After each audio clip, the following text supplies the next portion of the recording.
All right, so we're starting Parsha Acharei. I don't know what's going to be tomorrow. I don't know if it's going to be in tomorrow, because normally I'm not here on Thursday. We'll see. If I'm going to come, assume not, unless I email, what do you call it, Azriel.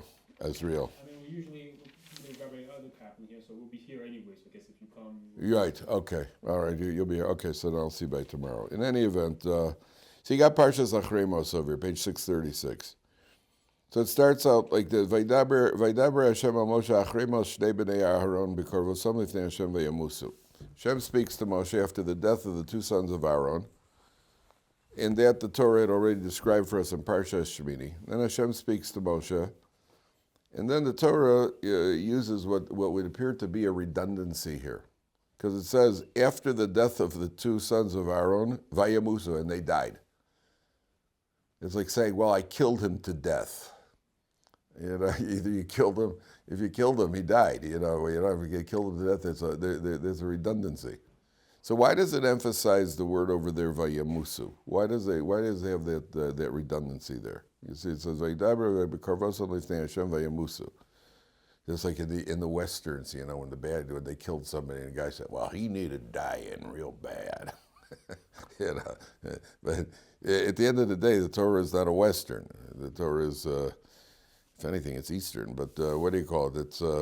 It says Vayamusu. So the Mefarshim say that there's a concept. Vayamusu is emphasizing that, hey, these guys died, and maybe they didn't really have to die.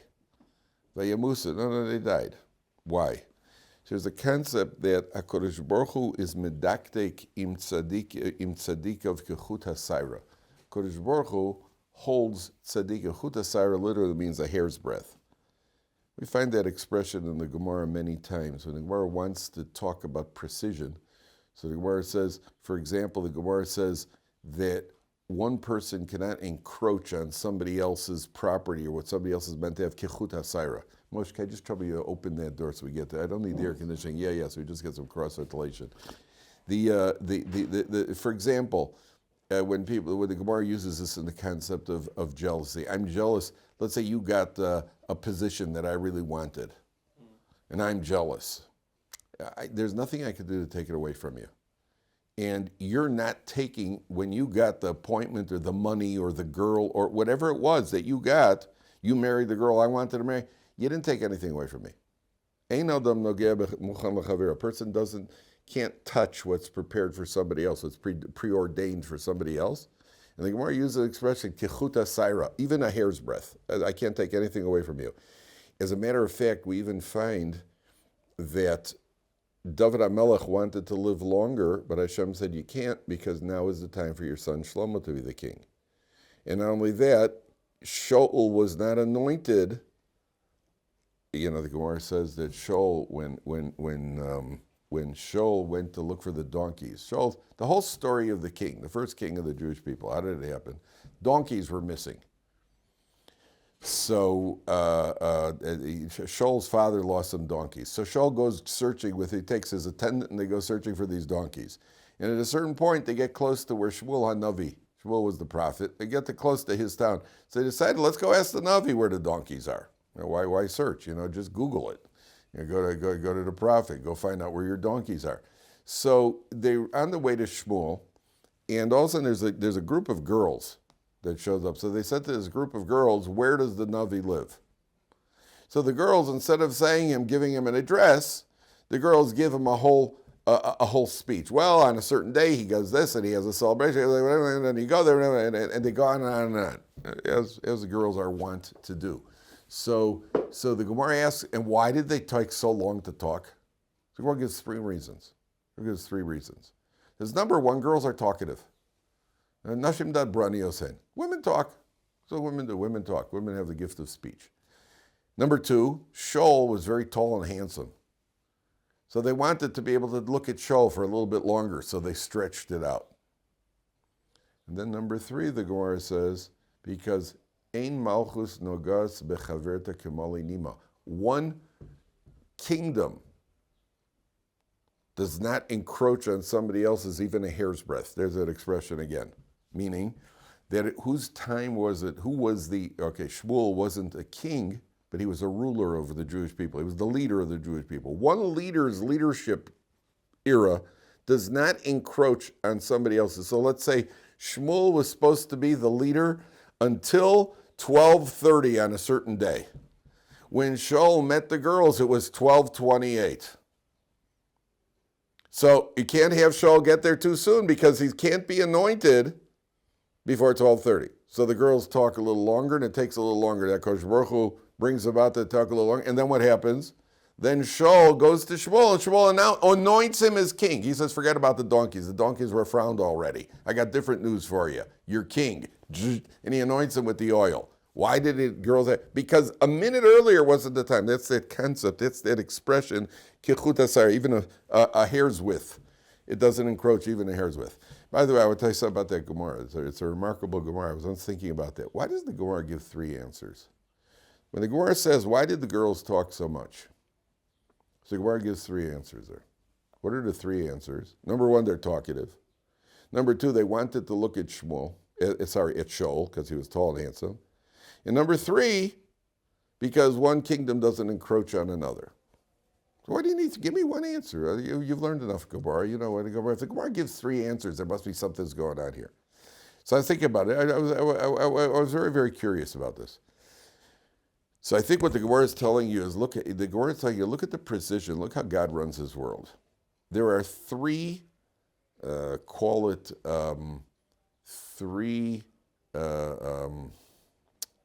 what's it called? Not operations. Three types of functionings that are happening in the world at the same time. Number one, there's nature, what we call nature, natural law. Number two, there's free choice. You have nature, you have free choice. And number three, you have Hashem's supervision, what we call hashgacha pratis, Hashem's supervision on mankind.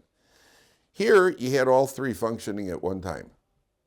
Nature, women naturally talk. Free choice, they chose to look at Shaul. That was a choice they made. And number three is HaKadosh Baruch Hu manipulating things because it's not time for Shaul to be the king yet. So you have these three types of mechanisms that the world runs on, and you see the precision of HaKadosh Baruch Hu. This is what Pesach was really all about. HaKadosh Baruch Hu's precise running of the world. Because we as human beings were so limited. Well, how could you have free choice? Yet HaKadosh Baruch Hu is controlling it. Yet there's nature. Yet there's HaKadosh Baruch Hu's hashgacha. How does it work? The answer is all HaKadosh Baruch Hu has to do one thing: send a group of girls. They'll take care of the whole thing. Just send the girls. That takes care of all three of them at one time. Then you got nature, free choice, hashgacha, and that's you see the infinite wisdom of HaKadosh Baruch Hu, how He runs the world, something beyond our comprehension. That's the entire thing. That's what we just came off of Pesach. I heard an incredible thing. I saw an incredible thing. You know, it says by yesterday, what was it? The last Yontif was Kriyas Yamsuf, splitting of the sea. So you know, there's a medrash that says that all the world, and it wasn't only the sea that split, all the water in the world split. You ever hear that? Yeah. All the water in the world, every body of water split. That means if somebody was taking a drink, the water then split and went down the sides of his face. I always thought about that. That'd be pretty annoying. Somebody decides to take a nice hot bath. He sits down in the bathtub, boop, sits right on the cold enamel because the water in the bathtub split. Guy's doing an Olympic dive, a platform dive. Uh-oh, now we're in trouble. Kajoink. Didn't they get in the Olympics? They would grade you based on how much splash there was. That's what it was. When they score it on the dives, part of the scoring on the dive is you have to have as little splash as possible. You know, a guy dives and the water splits. You can get more splash than you really want, and the wrong type of splash. Right? So then, why did it happen? It's a fascinating thing. Why did it happen that all the water in the world split? What would you say? What was the idea? That everyone saw it? Yes. Why does everybody need to see it? Because the Torah describes that they're at the Yam Suf, the Torah says, well, the wind blew at night, the wind blew, and then the water split. Say, you know, the skeptics all come along and it was it was a natural event, the wind was blowing, and So we know natural events are great, but that you get the natural event right when the man stretches out his hand and they need it, just then there was happening, how providential that just then you got the natural event of the water splitting, So that's obviously a miracle. But in case there are skeptics around the world, so when you're living in Pittsburgh and your bathtub water splits, you can't go and say, oh yeah, well the wind was blowing on that way. You got a wind in your bathroom, then you got a lot of bigger trouble than your bathtub. So if the wind is blowing, right? And some guy in France who's trying to take a drink and the water runs down his face. The water is down. Well, don't tell me about wind. That's the play. That's what I always understood the play meaning is. So I heard from Rav Tzvi Weber, who's one of the biggest poskim in Eretz Yisrael today. He quoted a sefer from Rav Yosef Zundel Misalant called the what was the sefer called? The Be'er Yosef. So he quoted, you know why it happened? To the contrary. That's what I always thought. So everybody sees that it's a miracle. To the contrary. This gives the skeptics, it balances out their free choice. Because all the water in the world is splitting. So, some physicist is going to get up and say, well, yes, there's some sort of magnetic pull that was unleashed across the world, that sort of thing. Because people interpret events the way they see it, or the way they want to see it. So even here, something as simple. This is a lesson for us. This is really the lesson. You had the missiles that were shot by the Iranians. What took down those missiles? What prevented injury, considering they're shooting ballistic missiles at Israel, each one had 60 tons of explosives on it? What took down those missiles? Well, we're all looking at the same data, aren't we? We're all reading the same data. What was the data? Yeah, what do you call it? The Iron Dome and the dust and the answer. That's one way to interpret the data, because of Israel's army. There's another way to interpret the data. Because Baruch Hu took down the missiles. How did he take down the missiles? With Israel's army. Wouldn't have been Israel's army, but something else. Could have been a thunderstorm that would have knocked them all off course. So data is a very tricky thing. How do you interpret it? So all the water in the world is splitting. Why is all the water in the world splitting? Oh, well, magnetic forces. So, whatever other nonsense they come up with. That's very interesting, because I've always thought the first way. I always thought that, yeah, sure, the pshat is everybody in the world should see the miracle, which is true. That's how most learn it. He says, no, the other way. It goes in the other direction. It goes to keep everybody's balance. You want to interpret it your way, you interpret it your way. The Gemara says, I have a friend who's a doctor. The Gemara says that when somebody has an eye injury, it's life-threatening. An eye injury is life-threatening. You could desecrate Shabbos to save an eye. Why? The Gemara says why? Because somehow the Gemara calls it avanta de'ena. I don't know if it means the tendons or the nerves or something from the eye. Something from the eye is connected to the heart, physiologically. My friend, the doctor, told me that they've discovered in recent medical discoveries. In medical science, they've discovered that heart injuries and heart attacks are related to each other.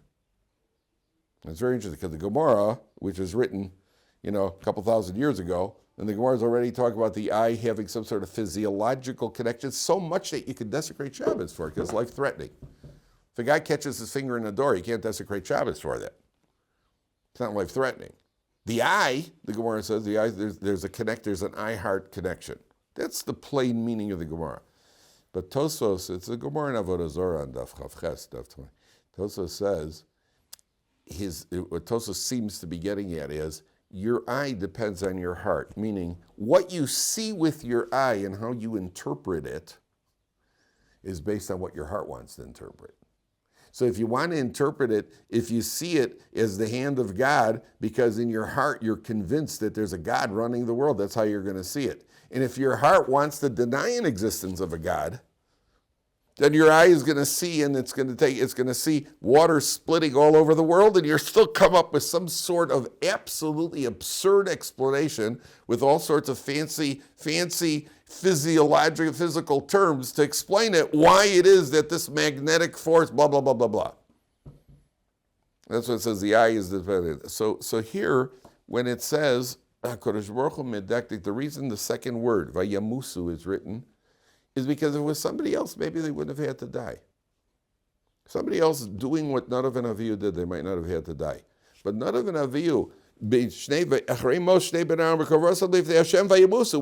when they came in too close, they died. Why did they die? Because they were such tzaddikim that HaKadosh Baruch Hu doesn't cut any slack for tzaddikim. The bigger you are, the more is expected of you. And therefore HaKadosh Baruch Hu holds them to a chut asara. Okay. So then the Torah says like this, Vayomer Hashem el Moshe, second line. Aaron is not allowed to enter into the Holy of Holies, beyond the curtain. El pnei kaporos asher al Aaron v'lo yabus, and it should not die. Ki be'onon eirei al kaporos.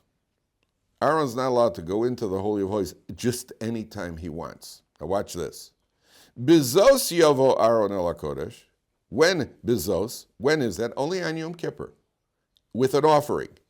Bipar ben boker lechatos ve'ala. He first brings offerings, and then the Torah is going to go on to say that he's going to enter with the ketoras. Okay. Now, take a look. I want to show you something pretty enchanting here. Take a look at the word bizos. Fifth line for the top.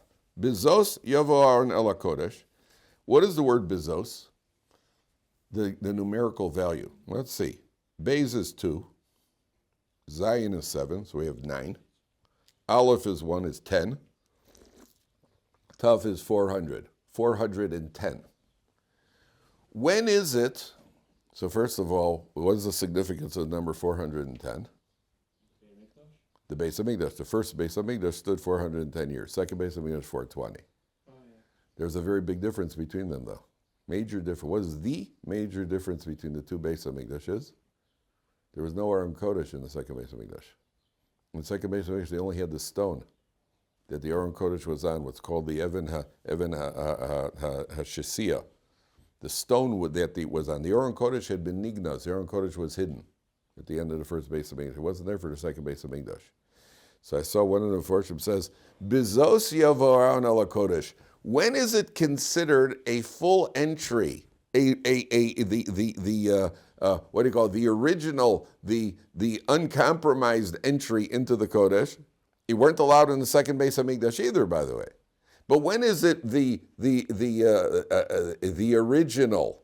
When is I'm forgetting all my English. I don't know. I'm hanging around Ohr Somayach too much. When you have the original versus the fakes, what's the original one called? Forgot the word. So the real one. There's a better word than that, by the way. The real one. When is it? Bezos. It's only in the 410 years of the first Beis Hamikdash. Because after that, the Aron Kodesh is going to be missing. Okay. Now, there's a very important practical halacha that comes out of this, by the way. Because it says, Bezos yavo Aaron el HaKodesh. He's not allowed to enter anytime he wants. Now, we learn a practical halacha here. Do you know you're not allowed to walk into a shul just to get out of the rain? You can't just walk into a shul to get out. For your own convenience, you can't walk into a shul. Now, that means the main sanctuary of the shul. Doesn't mean the outside. It means where people daven. You know, the room where the Beis Medrash, where people daven. The Beis Knesset, where people daven. The outside hall, that's something else. That's not the same thing. They don't have the same status as the Beis Knesset, the entranceway, the hallway. But you're not allowed to get it. You're not allowed to get out of the sun, out of the rain. You're not allowed to just walk into a shul anytime you want, just for your own convenience. The one thing that's probably the most common reason people enter. Now, by the way, this applies to a Beis Medrash where people are learning also. And a Beis Medrash has a higher level of Kedusha than a Beis Knesset, which means a Beis Knesset, a place for davening, it could be changed into a Beis Medrash. A Beis Medrash can't be changed into a Beis Knesset. Beis Medrash, where people learn Torah, has a higher level of Kedusha. Now, let's say you got to get somebody in the base medrash, or you have to talk to somebody, or if they call somebody. Let's say you answer a public phone. Well, you guys don't know what a public phone is, probably. Back in the day, there used to be something called public phones. I don't know if you've ever seen one, right? There used to be, where we grew up, there used to be a public, there's a phone, you answer a phone call, and yeshivas always had that. They had one phone, a public phone, and a guy would answer it, and they'd call the guy out from the base medrash. If you answer, or you need something, or something comes up to you and says, hi, could you call Ruvain out of the base medrash?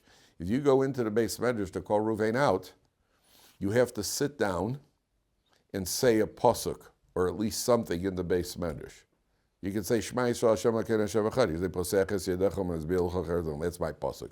That's my pasuk of choice when I'm in the base medrash. If I have to go in to get something or do something, or I forgot to. Even if I walk out of base medrash, and I forgot my pen in the base medrash. Now, if I go in, I'm just going in to get my pen. So then I sit down for a second. So I've said a pasuk in the base medrash, and you get up and walk out. Same thing applies. You can't use a base medrash as a shortcut. You can't make a shortcut out of a shul. Now, if you're there anyway, you could take the shorter way out.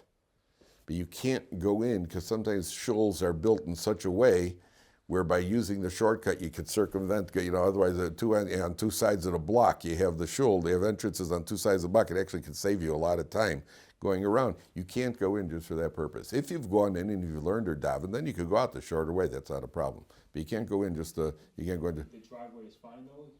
If it's the shul's driveway? Yeah, not a problem. That's not a problem. Take a shortcut through the parking lot, that sort of thing, that's not a problem. And a lot of shuls are built that way, where you could have major shortcuts. By the way, this is a big problem in Israel in the Har Nof neighborhood, because the way Har Nof is built on a mountain. So you had a lot of apartment buildings that have two addresses. One address is on the lower street, and the other address is on the higher street. And so what happened was, you had a lot of people who, like walking on Shabbos, would cut through the building, because otherwise you got to go all the way around. And worse than that, during the week, you have people who would get to the building and take the building's elevator to get out to the other end. Then you have the question of the wear and tear on the elevator. Who's paying for that? You got people coming through all the time. This was a standard. So the very beginning, what happened was they had not made, when they built it, they didn't make enough walkways, stairs, outside stairs for people to go through. So that was a big issue. Okay, now, in Pasuk Dalet, so it says like this: what does Aaron wear when he goes into the Kodesh? Ksones bad Kodesh Yilbash. He wears the tunic out of fabric. U'michnes sevad yu al besoro uve'avneit bad yachgor, with the avneit, page 638. U'mitznefes bad yitznov. Bigdei Kodesh sevrachatz b'mayim es besoro levesham. These are holy garments, and he has to wash in water, meaning immersing in a mikveh, and then he wears the garments. Now, what doesn't he wear when he goes into the Holy of Holies? Gold. He doesn't wear gold. Why not? Because of the synagogue. Correct. And there's an expression, ein kategor nasa sanegor. The prosecutor does not become the defense attorney. And he's going into the Holy of Holies in order to advocate on behalf of the Jewish people, so they don't bring the prosecutor in there. So what's the question everybody asks? And it's a good question, it's a valid question. And what about the rest of the Beis HaMikdash? He also wears gold. He wears gold when he's in the Azara. He wears gold when he's in the Kodesh, which is where the menorah and the Mizbeach and the lechem, the showbread was. There he does wear gold. And all of a sudden what about the prosecution there? What about prosecution there? There, no. Which is a good question. It's a good question. The answer is, there's a difference in life between if I'm talking to you and if I'm talking to God. When I'm talking to you, what's the job of the Kohen? Not only the Kohen Gadol, all the Kohanim. What was their job? Their job wasn't just taking knives and cutting necks of animals. Their job was to teach the people. If a guy came in and he brought a sheep because he flipped the light switch on Shabbos, or he pulled a cucumber out of his salad, which he wasn't supposed to do because it was borer, and now he's got to bring a korban chatas.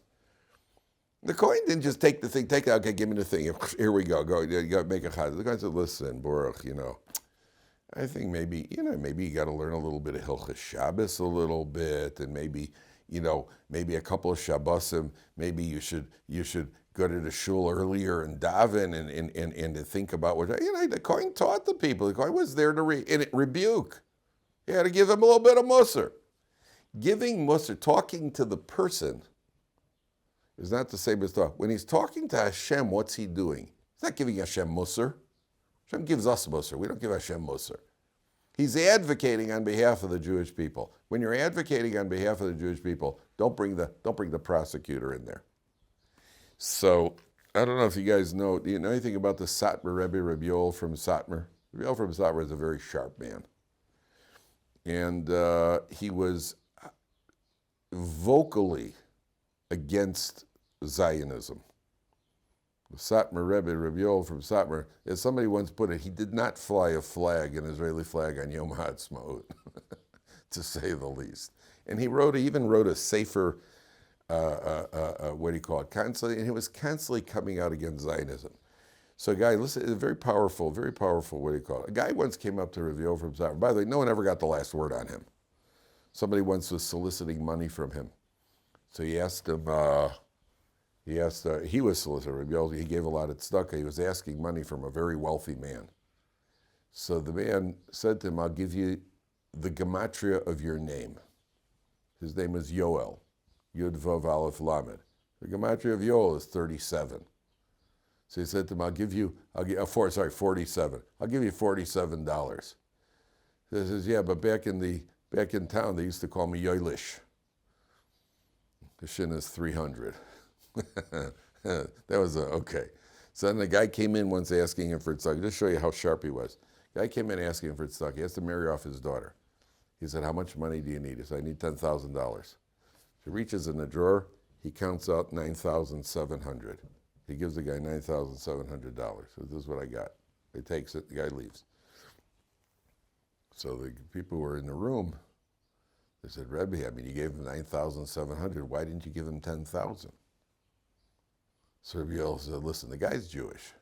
If I would have given him $10,000, he'd walk out of here unhappy. He'd think, oh, I asked $10,000, he gave me $10,000. I should have asked for $15,000. He would have given me $15,000. This way, he asked for $10,000. I gave him $9,700. He'll be happy he got almost what he wanted. He won't think I should have asked for more.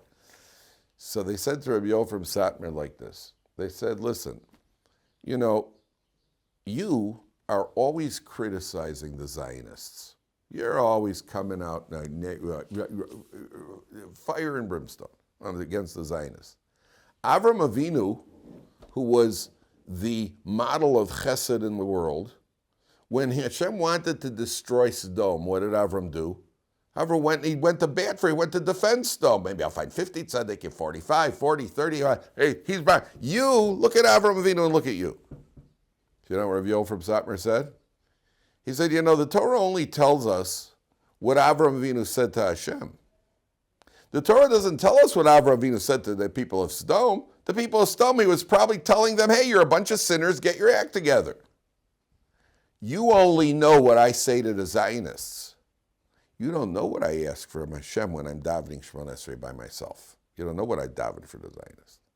That's the difference. There's a difference between if you're talking to Hashem or if you're talking to people. So the Kohen, when he goes into the Holy of Holies, so the Kohen does not wear gold because there you're talking to Hashem. You're advocating. When you're advocating for the Jewish people, leave the prosecutor out. But when you're talking to the people, so then you come to the contrary, wear the gold and let the people say, hey, people, get your act together. You still have this sin hovering over your head. You have the sin of the golden calf. That's what the Parsha explained. That's a very big difference. Why are you smiling? It's a good story, yeah? The story is a very good story. He was nobody ever got the last word on him.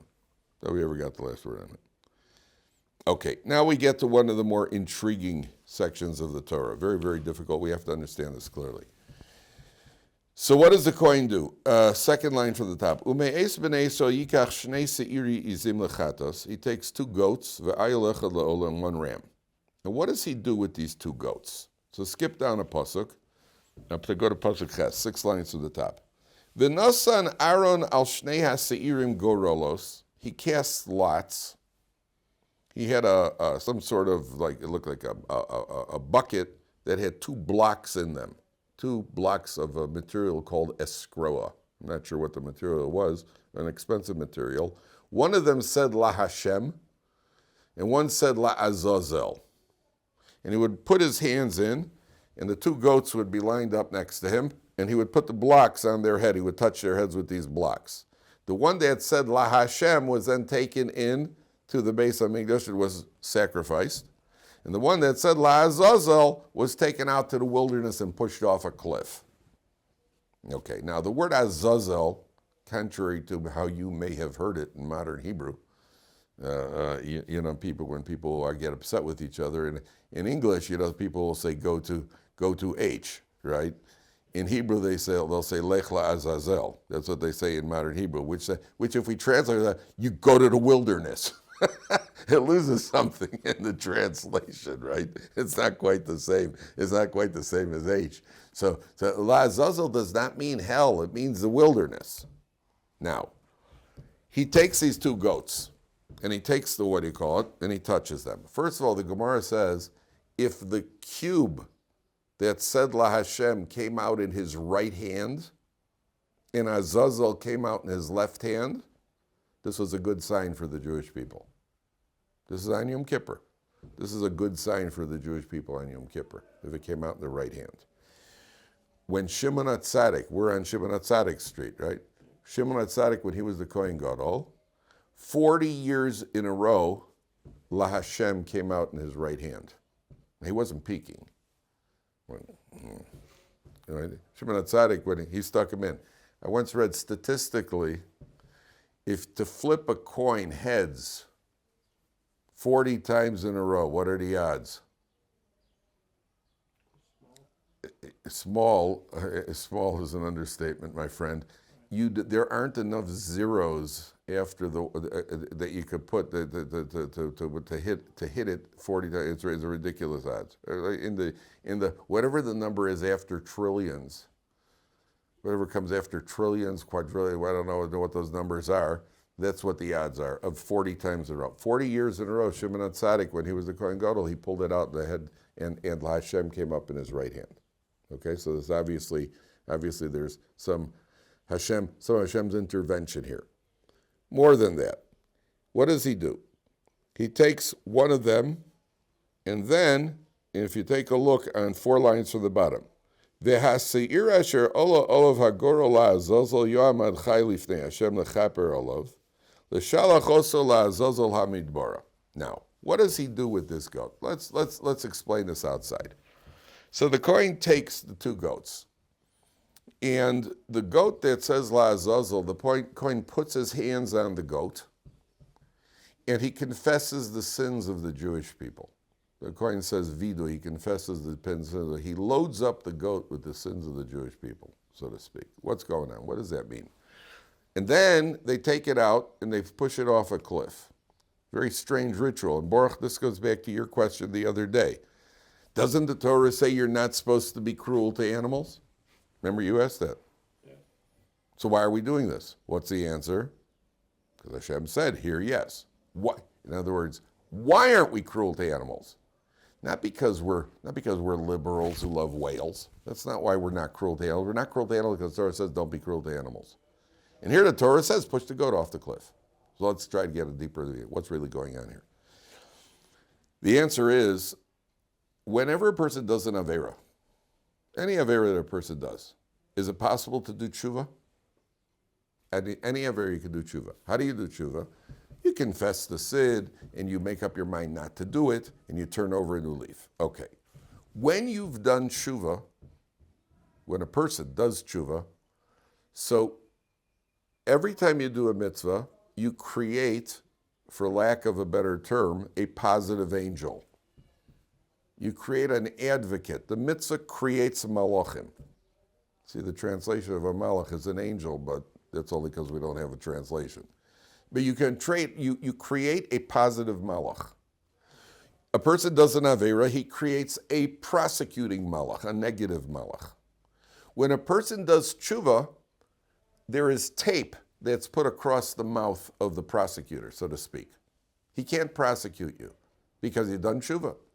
If I've done tshuva, I ate non-kosher food. I created a terrible prosecuting melech. But I made tshuva. I don't eat it. I cleared all the treif out of my house. I committed myself a sincere tshuva. Put a piece of masking tape right over his mouth. He can't prosecute me. But then one day, I'm driving past a Wendy's, and in a moment of weakness, I go in there and have a burger at a Wendy's. They ripped the tape off his mouth. And another one is, and now there are two of them are ready to talk to prosecute in court. One day out of the year, what does the Kohen Gadol do? He takes all of the averas of Klal Yisrael, puts his hands on the head of this goat. He loads up the goat with all of the averas of Klal Yisrael. They're all loaded onto the head of the goat. And then what do they do with it? They take the goat out to the wilderness, and they push the goat off the cliff, and he breaks apart. The Mishnah describes it as, he literally, the words of the Mishnah are, he breaks apart. When that happens, those prosecutors who've been loaded up on the goat, they're smashed to pieces. They're no longer around. They don't exist. Those averas have been completely deleted. They're not in memory. They're not in trash. They can't be recovered.